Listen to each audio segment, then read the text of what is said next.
सबसे पहले आप सभी को नमस्कार।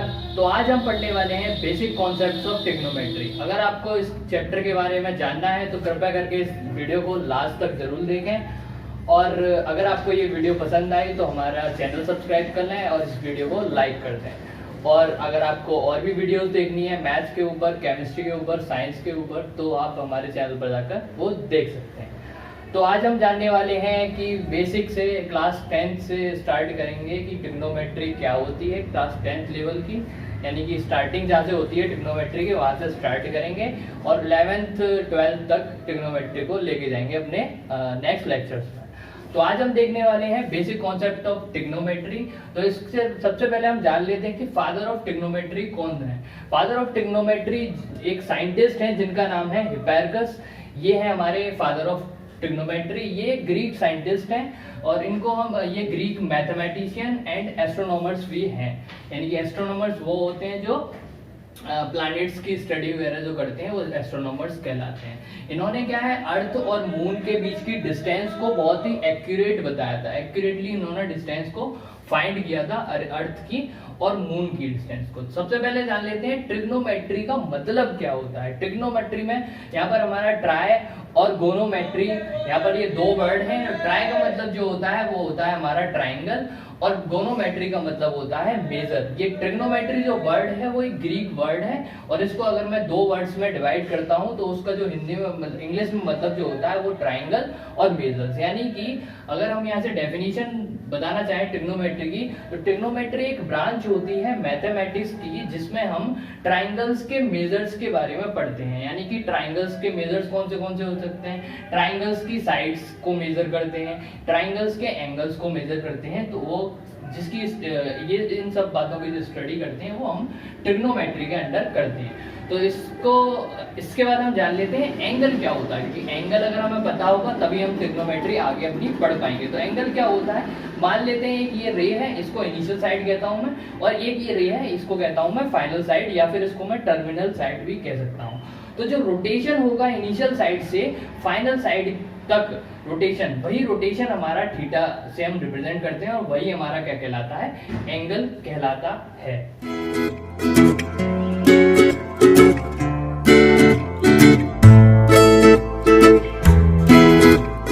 तो अब हम देख लेते हैं कि राइट एंगल ट्राइंगल को। तो राइट एंगल ट्राइंगल इस तरीके से हम बनाते हैं। ये हो गया हमारा राइट एंगल ट्राइंगल। ये हमारा जो एंगल होगा वो 90 डिग्री होगा। मान लेते हैं एक राइट एंगल ट्राइंगल है ABC। सबसे पहले जान लेते हैं इसमें जो 90 डिग्री के सामने वाली जो साइड होती है वो हमारी हाइपोटेनियस होती है, जैसा कि आप जानते हैं हाइपोटेनियस होती है। और अगर मैं इस एंगल को, अब ये 90 डिग्री के अलावा जो एंगल बचे वो हमारा एक एंगल C होगा, एक एंगल A होगा।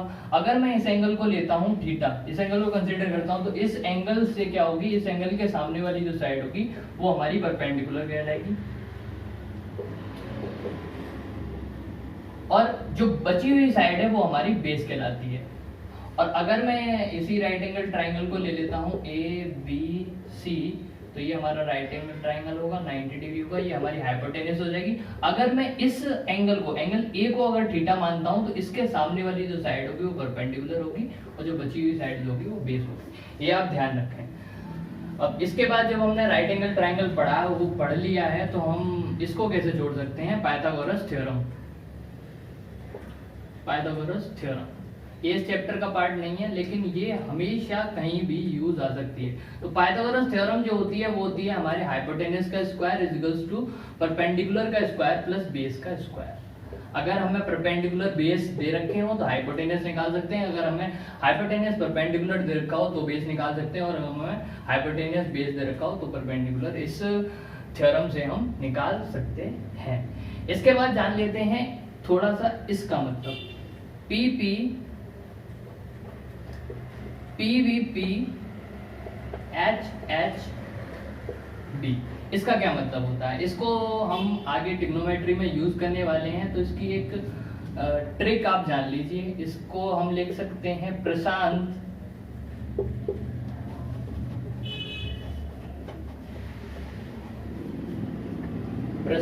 भूखा प्यासा। मैं इसको लिख सकता हूं PVP को, तो प्रशांत भूखा प्यासा अपॉन एच बी को लिख सकता हूं मैं हर्ष हरा भरा। तो ये हमारी ट्रिक होगी जो कि हम आगे ट्रिग्नोमेट्रिक रेशियो में यूज करेंगे। पीवीपी अपॉन एच बी को हम क्या कह सकते हैं, प्रशांत भूखा प्यासा अपॉन हर्ष हरा भरा। तो इसको हमें दिमाग में अपने में याद रखना है। दिमाग में याद रखेंगे तो हम ट्रिग्नोमेट्रिक रेशियो को बड़ी आसानी से निकाल सकेंगे। तो इसकी एक इमेज अपने दिमाग में आप बना लीजिए। इसके बाद देख लेते हैं ट्रिग्नोमेट्रिक फंक्शंस कौन से होते हैं। ट्रिग्नोमेट्रिक फंक्शंस, तो हमारे 6 ट्रिग्नोमेट्रिक फंक्शन होते हैं, 6 ट्रिग्नोमेट्रिक फंक्शन होते हैं। पहला होता है हमारा साइन, दूसरा होता है हमारा कॉस, इसको हम कोसाइन भी कहते हैं। तीसरा होता है हमारा टेन, यानी कि इसको हम टेंजेंट कहते हैं, और कोटेंजेंट और कोसिकेंट और सीकेंट। ये हमारे 6 ट्रिग्नोमेट्रिक फंक्शंस होते हैं। इसको हम साइन कह देते हैं शॉर्ट में, इसको हम कॉस कह देते हैं, इसको हम टेन कह देते हैं, इसको हम कॉट कह देते हैं, इसको हम कोसेक कह देते हैं, और इसको हम सेक कह देते हैं। तो हम ट्रिग्नोमेट्रिक रेशियोज इनसे निकालेंगे। तो ये तो हमारे हो गए 6 ट्रिग्नोमेट्रिक फंक्शन। अब हम देख लेते हैं ट्रिग्नोमेट्रिक रेशियोज क्या होते हैं। ट्रिग्नोमेट्रिक रेशियोज,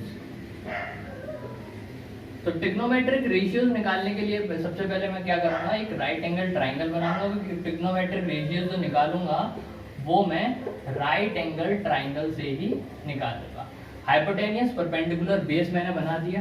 तो जो साइन थीटा मैं लूंगा, साइन एंगल ये ले रहा हूं, अगर मैं एंगल ये लूंगा तो पी और बी आपस में इंटरचेंज हो जाएंगे। तो साइन थीटा मैं ले रहा हूं, तो ये जो होता है वो परपेंडिकुलर अपॉन बेस होता है, सॉरी परपेंडिकुलर अपॉन हाइपोटेनियस होता है, बेस नहीं हाइपोटेनियस होता है।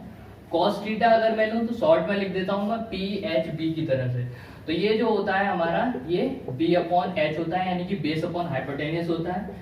टेन थीटा अगर मैं लिखूं तो परपेंडिकुलर अपॉन बेस होता है, और cot थीटा अगर मैं लिख देता हूं तो ये होता है हमारा बेस अपॉन परपेंडिकुलर, और कोसेक अगर मैं लिख देता हूं तो ये होता है हमारा h अपॉन पी, यानी कि हाइपोटेनियस अपॉन परपेंडिकुलर, और अगर मैं सेक थीटा अगर मैं लिखता हूं तो ये होता है हमारा हाइपोटेनियस अपॉन बेस। अब ये आप सभी को याद करने की कोई जरूरत नहीं है, ये मैं इसी ट्रिक से मैं याद कर लूंगा इनको। पीवीपी अपॉन एच बी, यानी कि प्रशांत भूखा प्यासा अपॉन हर्ष हरा भरा से मैं इसको याद कर सकता हूँ। इन दोनों को अगर मैं ले लूं P अपॉन एच, तो ये हमारा साइन होता है, साइन थीटा कह सकते हैं, और इसको अगर मैं ले लेता हूं P अपॉन एच तो ये हमारा कॉस हो जाता है। P अपॉन बी ले लेता हूं तो ये हमारा टेन हो जाता है। और अब अगर मैं इनको उल्टा कर देता हूं, यानी कि B अपॉन पी लेने लग जाता हूं तो ये हमारा कॉट हो जाता है, और H अपॉन बी लेने लग जाता हूं तो ये सेक हो जाता है, और हमारा H अपॉन पी जो ले लेता हूं तो ये हमारा कोसेक हो जाता है। समझ में आ गया। इसके बाद में यहाँ से कुछ और फॉर्मूलेज हैं, ये आप फॉर्मूले याद कर सकते हैं, इस ट्रिक से याद कर सकते हैं, क्योंकि ये फॉर्मूले से ही आगे क्वेश्चंस हमारे सॉल्व होंगे ट्रिग्नोमेट्री के। तो ये बेसिक है हमारा, और ट्रिग्नोमेट्री के बहुत सारे फॉर्मूले होते हैं, अगर आप उनको समझेंगे तो वो बहुत आसान तरीके से आप उनको याद कर सकते हैं। तो ये आपने फॉर्मूलेज देख लिए। अब कुछ फॉर्मूले और मैं इस चीज बताना चाहूंगा कि tan theta is equals to क्या होता है हमारा परपेंडिकुलर अपॉन बेस। अगर मैं क्या कर दूं, हाइपोटेनियस का डिवाइड करता हूं पी से, और बेस से भी अगर मैं हाइपोटेनियस का डिवाइड करता हूं तो ये इससे कट जाएगा, 1 आ जाएगा, तो ये हमारा P अपॉन बी ही बचेगा। तो यानी कि इस पर हमारे पर कुछ भी असर नहीं पड़ा। लेकिन P अपॉन एच क्या होता है, P अपॉन एच जो होता है वो पीछे से अगर मैं देखूं, अभी मैंने जो पढ़ाया था वो साइन थीटा होता है, और B अपॉन एच जो होता है वो कॉस थीटा होता है। सही है। तो अब देख लेते हैं एक और फॉर्मूला कि साइन थीटा जो था हमारा वो P अपॉन एच था, लेकिन अगर मैं 1 अपॉन साइन थीटा लिखूं, 1 अपॉन साइन थीटा लिखूं तो H अपॉन P हो जाएगा। तो ये क्या होता है हमारा कोसेक थीटा होता है। यानी कि यहाँ से एक फॉर्मूला आ गया हमारा, cosec theta is equals to क्या होता है 1 अपॉन साइन थीटा, या फिर कह सकते हैं sine theta is equals to क्या होता है 1 अपॉन कोसेक थीटा। और एक फॉर्मूला हमारा यहाँ से आ गया tan theta is equals to sine theta upon cos theta. और टेन थीटा को अगर मैं लिखना चाहूँ तो क्या होता है बी अपॉन बी होता है, और अगर मैं इसको 1 अपॉन टेन थीटा अगर मैं लिख देता हूँ तो ये क्या हो जाएगा B upon H, B upon P हो जाएगा, और यही क्या होता है हमारा कॉट थीटा। यानी कि एक फॉर्मूला हमारा और आ गया कि tan theta is equals to क्या होता है 1 अपॉन कॉट थीटा। तो एक फॉर्मूला हमारे यहाँ से आ गया। तो हमारे एक फॉर्मूला, दो फॉर्मूला, तीन फॉर्मूला, ये सब पुराने ही फॉर्मूले से ही मैं ड्राइव करके आपको बता रहा हूँ। इस तरीके से आप कर सकते हैं, देख लीजिए आपने इस चीज को अगर आप नोट करना चाहें तो नोट भी कर सकते हैं, शॉर्ट नोट्स टाइप से बना सकते हैं। अब जैसे कि मैंने ये सारे फॉर्मूले आपको ड्राइव करके बताए, ऐसे ही कुछ एक दो फॉर्मूले और होते हैं, जैसे कि cos थीटा जो होता है वो 1 अपॉन सेक थीटा होता है, या फिर इसको मैं कह सकता हूँ सेक थीटा जो होता है वो 1 अपॉन कॉस थीटा, क्योंकि यहाँ पर ये 1 अपॉन डिवाइड में है सेक थीटा, इधर लेके जाऊंगा मल्टीप्लाई में हो जाएगा, और फिर जो सेक थीटा होगा ये कॉस थीटा के साथ मल्टीप्लाई में होगा, इधर लाऊंगा तो वो डिवाइड में हो जाएगा। तो एक फॉर्मूला हमारा ये हो जाएगा, समझ में आ गया। ये सारे फॉर्मूले हमारे हो गए। अब इसके बाद कुछ बेसिक पॉइंट हैं जो मैं डिस्कस कर लेता हूं कि ये जितने भी रेशियोज हैं वो हमारे जो रेशियोज हैं ये सिर्फ और सिर्फ यानी कि एंगल पर डिपेंड करते हैं। यानी कि जितने भी ट्रिग्नोमेट्रिक रेशियो हैं वो सिर्फ और सिर्फ किस पर डिपेंड कर रहे हैं, इसके अंदर जो एंगल आ रहा है इसमें। अगर ये एंगल मैं चेंज करता जाऊंगा तो इसकी ट्रिग्नोमेट्रिक रेशियो की वैल्यू चेंज होती रहेगी, ना कि ये हमारी साइड पर।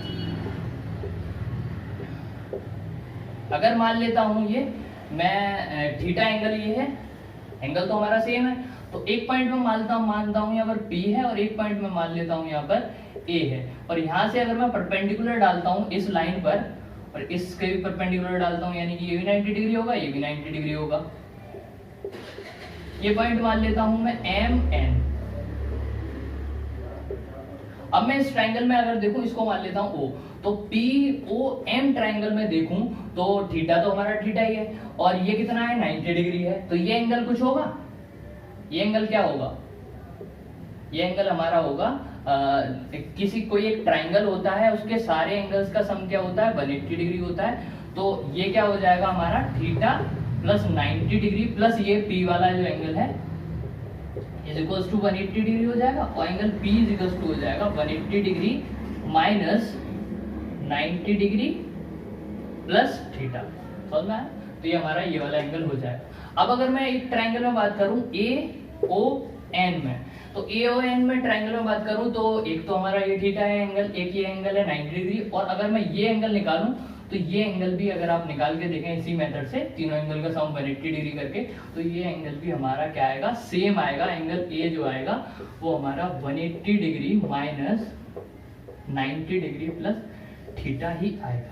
यानी कि इसका मतलब है कि ये और ये एंगल्स दोनों सेम हैं, और सेम हमें यह पता भी चल रहा है क्योंकि ये PM जो लाइन है और AN जो लाइन है वो दोनों क्या है पैरेलल्स हैं। यानी कि अगर मैं परपेंडिकुलर अगर मैं डालूंगा तो वो हमेशा पैरेलल्स आएंगी, तो उस पर हमारा जो है ये ट्रिग्नोमेट्रिक रेशियोज डिपेंड नहीं करेंगे। यानी कि जो P अपॉन B और जो भी वैल्यूज आ रही थी उस पर हमारे ट्रिग्नोमेट्रिक रेशियोज डिपेंड नहीं करेंगे, सिर्फ किस पर डिपेंड करेंगे एंगल पर डिपेंड करते हैं, थीटा पर। समझ में आ गया। और एक बात मैं बता दूं, ये जितने भी ट्रिग्नोमेट्रिक रेशियोज की मैंने आपको वैल्यू बताई P upon B, P upon H, B upon H, इस तरीके से जितनी भी मैंने ट्रिग्नोमेट्रिक रेशियोज की वैल्यू आपको बताई है, वो उसमें जो एंगल थीटा है वो हमेशा हमने एक्यूट एंगल लिया है। एक्यूट एंगल लिया है। एक्यूट एंगल वो एंगल होता है जो 90 डिग्री से छोटा होता है, 0 डिग्री से बड़ा होता है। एक्यूट एंगल अगर मैं ऑब्ट्यूज एंगल अगर यहाँ पर ले लूंगा तो ऑब्ट्यूज एंगल में क्या हो जाएगा, यहाँ पर कुछ जो वैल्यूज आने लग जाएंगी ट्रिग्नोमेट्रिक रेशियोज की वो अलग आने लग जाएंगी, यानी कि कुछ साइन चेंज होने लग जाएंगे। समझ में आ गया। तो ये आगे का पार्ट है, ये भी आपका पार्ट नहीं है। इसके बाद मैं कुछ क्वेश्चंस देख लेता हूँ क्योंकि इसके ऊपर क्वेश्चंस करना बहुत जरूरी है। ट्रिग्नोमेट्रिक के क्वेश्चन अगर आप पर होने लग गए तो फिर आप सब कुछ कर सकते हैं। तो ये क्वेश्चन डिस्कस कर लेते हैं। मान लेते हैं कि ये जो हमारा ये एंगल थीटा हमने लिया है ये 90 डिग्री है ना, और ए बी सी अगर राइट एंगल ट्राइंगल दे रखा है हमें, ये 4 हमने लिया है, ये 3 लिया है, यानी कि परपेंडिकुलर की वैल्यू क्या है हमारी 3 है, बेस की वैल्यू हमारी क्या है 4। हाइपोटेनियस हमें नहीं दे रखी है, तो हाइपोटेनियस कैसे निकालेंगे? तो अभी मैंने फॉर्मूला बताया था पाइथागोरस थ्योरम, हाइपोटेनस का square is equals to perpendicular का स्क्वायर प्लस बेस का स्क्वायर। इसको हम हर जगह यूज कर सकते हैं। तो हाइपोटेनस का स्क्वायर इज इक्वल्स टू क्या हो जाएगा, परपेंडिकुलर का स्क्वायर यानी कि 3 का स्क्वायर प्लस बेस का स्क्वायर यानी कि 4 का स्क्वायर। ये क्या हो गया हमारा 9 हो गया, ये 16 हो गया, इक्वल्स टू 25 हो गया।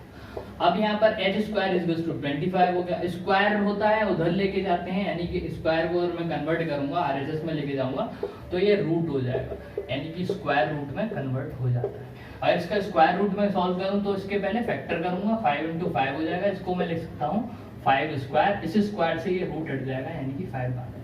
हाइपोटेनस हमारी 5 आ गई। तो ये हमारी क्या आ गई 5 सेंटीमीटर मान लेते हैं, ये सारी इनकी सबकी यूनिट्स सेंटीमीटर मान लेते हैं साइड। सॉल्व आ गया। इसके बाद हम मेरे को सारे जो ट्रिग्नोमेट्रिक रेशियोज हैं वो निकालने हैं। मैं कुछ आपको निकाल के दिखा दूंगा, बाकी आप निकाल सकते हैं। मान लेते हैं साइन थीटा अगर मेरे को निकालना है, साइन थीटा क्या होता है परपेंडिकुलर अपॉन बेस होता है। परपेंडिकुलर क्या है यहाँ पर 3 है, सॉरी परपेंडिकुलर अपॉन बेस नहीं, परपेंडिकुलर अपॉन हाइपोटेनस, तो परपेंडिकुलर 3 है, हाइपोटेनस 5 है। cos थीटा अगर मैं निकालूं तो क्या होता है बेस अपॉन हाइपोटेनस होता है, बेस 4 है, हाइपोटेनस 5 है। tan थीटा अगर मैं निकालूं तो निकाल सकता हूं परपेंडिकुलर अपॉन बेस, परपेंडिकुलर कितना है 3 है और बेस कितना है हमारा 4 है। अब अगर मैं निकालूं, एक बात आप देख लो, साइन ए की वैल्यू निकालता हूं, यानी कि एंगल मैंने चेंज कर दिया, थीटा नहीं ले करके ये वाला एंगल ले लिया, तो भाई परपेंडिकुलर अपॉन बेस लेंगे। लेकिन यहाँ एंगल जब चेंज हो जाएगा तो परपेंडिकुलर भी तो चेंज हो जाएगा, यानी कि परपेंडिकुलर अब हमारा ये हो जाएगा, बेस हमारा ये हो जाएगा। तो परपेंडिकुलर कितना होगा 4 होगा, हाइपोटेनस होगी, सॉरी बेस फिर से लिख दिया, गलती हो रही है बार बार, यहाँ हाइपोटेनस होगा, ये हमारी 5 हो जाएगी 4/5। तो देखो यहाँ पर कुछ और वैल्यू थी, यहाँ पर कुछ और वैल्यू होगी। अब अगर मैं tan a निकालना चाहूँ तो tan a क्या होता है परपेंडिकुलर अपॉन बेस होता है। परपेंडिकुलर क्या है हमारा ये है, अपॉन बेस ये है, यानी कि 4/3 हो जाएगा। यहाँ पर क्या था 3/4, यहाँ पर 4/3, यानी कि एंगल अगर चेंज कर दूंगा तो वैल्यू हमारी चेंज हो जाएगी। तो एंगल पर ही डिपेंड कर रहा है सब कुछ, और किसी पर डिपेंड नहीं कर रहा। तो आज का लेक्चर हमारा यहीं पर समाप्त करते हैं। अगले लेक्चर में हम कुछ क्वेश्चंस डिस्कस करेंगे ट्रिग्नोमेट्री के, इससे और बेहतरीन क्वेश्चंस हम अगले लेक्चर में डिस्कस करेंगे।